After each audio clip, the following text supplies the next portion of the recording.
The cross-functional team is inside the Department of Defense, and it is there to look at attribution of Havana Syndrome, as well as people who have reported having the medical conditions associated with it, who need support.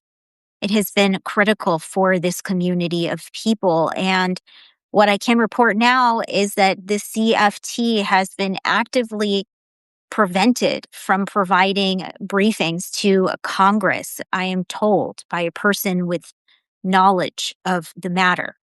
Now, this comes after what I reported a few weeks ago, that this team has been moved from the policy division to research and engineering.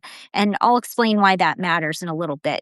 But let's start out with the fact that we know from public letters, from memos, that Senators Collins, Shaheen, Gillibrand had requested classified briefings. Well, I'm told that the CFT didn't even know about these requests until it made headlines, until CBS News reported this. Now, according to government documents, this team is supposed to brief Congress on DOD activities every 180 days until 2028. But what I'm told is that this team hasn't been made available to brief Congress to provide a briefing since December of 2024. So that means over a year of working and developing findings without lawmakers having any idea of what is going on.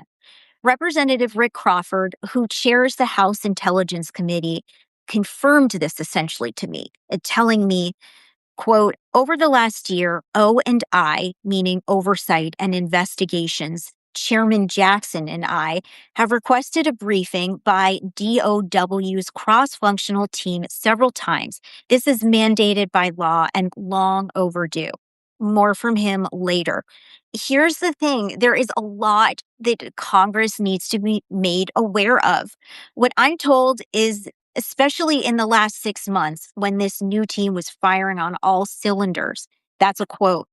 That means attribution and medical care for the people who have been affected by this. What I'm told is that the CFT was getting more and more able to attribute to Russia, quote, authoritatively, or rather freely and authoritatively. I've previously reported on how the CFT, as part of their work, has liaised with intelligence agencies and also gone and looked back at previous cases. And there's a lot that I wouldn't be able to know of what they plan to tell lawmakers because that's classified, and that would happen in a closed-door briefing.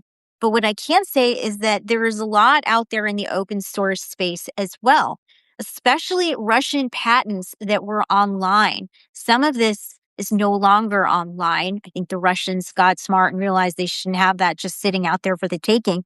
But there was information about directed energy research, Russian patents on directed energy research and its effects on the human body, done in the 1970s, 80s, and 90s. And to be clear, I'm told that there is no other country that had done as much research on this as Russia.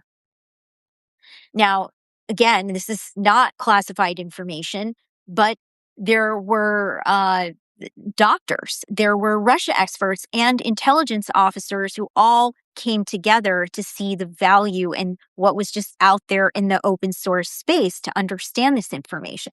And this all happened because there was a new director brought onto the CFT in 2024. She consolidated the team. Then she assembled what 4 people tell me was an all-star team with people who had highly specialized backgrounds, and things really, really got going in 2025. Again, 4 people telling me how awesome this group of people were. Now, on that director, there was also a request that came in for her to be the one to brief lawmakers. This happened in early February, just a few days before she was removed from her job. It seems that she didn't even know about this letter until she was packing up her things and leaving.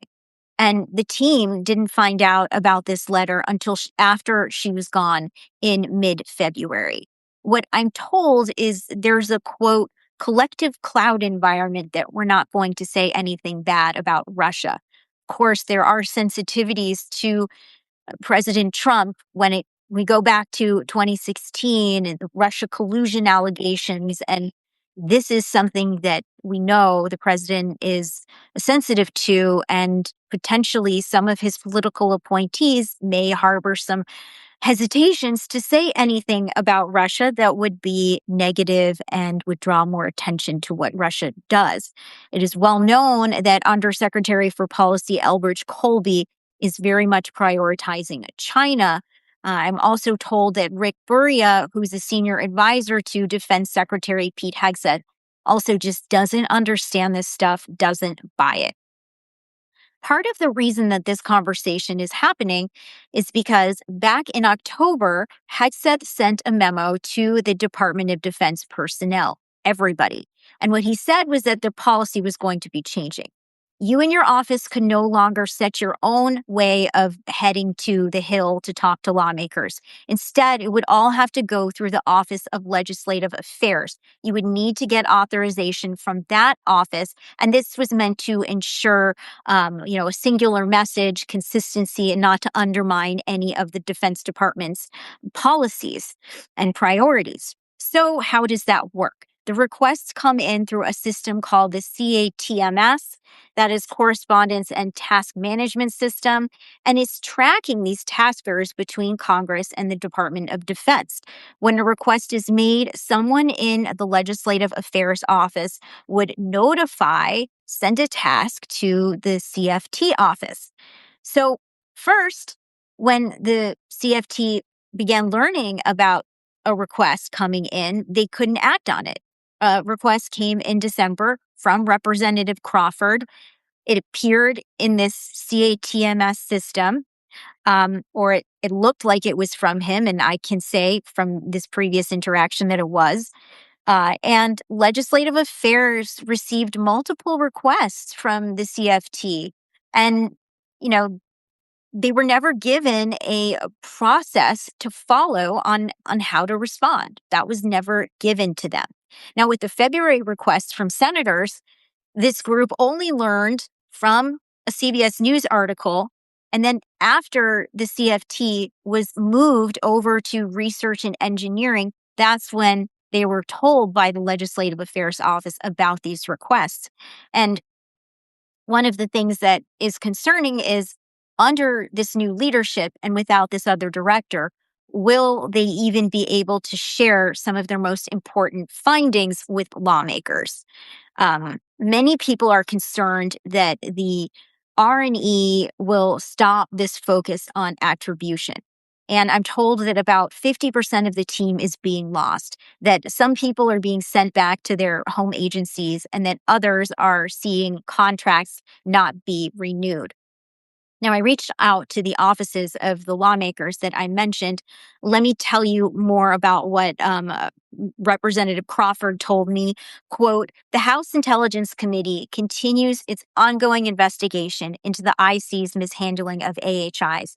And as part of that investigation, we must hear from the CFT, as there are many questions that need to be answered. Congress and the executive branch must work together to address the AHI challenge and ensure the proper care of AHI victims. We plan to reach back out to Secretary Hegseth in the coming days to ensure he's aware of the situation, because it appears the bureaucracy and the bloated building isn't providing him the entire story. We look forward to a prompt response and briefing by the CFT. So Crawford's saying that he's going to reach back out after what I shared with him, and he's hoping to have this briefing from the CFT. He's looking for that prompt response. I also heard from Senator Gillibrand, who told me in a written statement, quote, the administration's failure to engage with Congress on AHIs and the CFT is unacceptable and minimizes this persistent threat to the military and intelligence community. Care and compensation for AHI victims must remain a top DOD priority, and members of Congress deserve timely answers on those efforts and on DOD's progress toward identifying the cause and culprits. culprit of these cowardly attacks. Interesting. She's calling them attacks. Secretary Hegseth must make the CFT available for briefings and restore the regular statutory briefings to congressional members and staff immediately. So now we have not just Republicans, but we also have Democrats who are saying, we want to hear from this team. We want answers here. The Pentagon did not respond to my request for comment. And I'm sure there will be more to say on all of this in the coming days. Thank you so much for watching and supporting me as I continue to do this work. I could not do this work without my paid subscribers specifically. So thank you so much, everybody, and take care.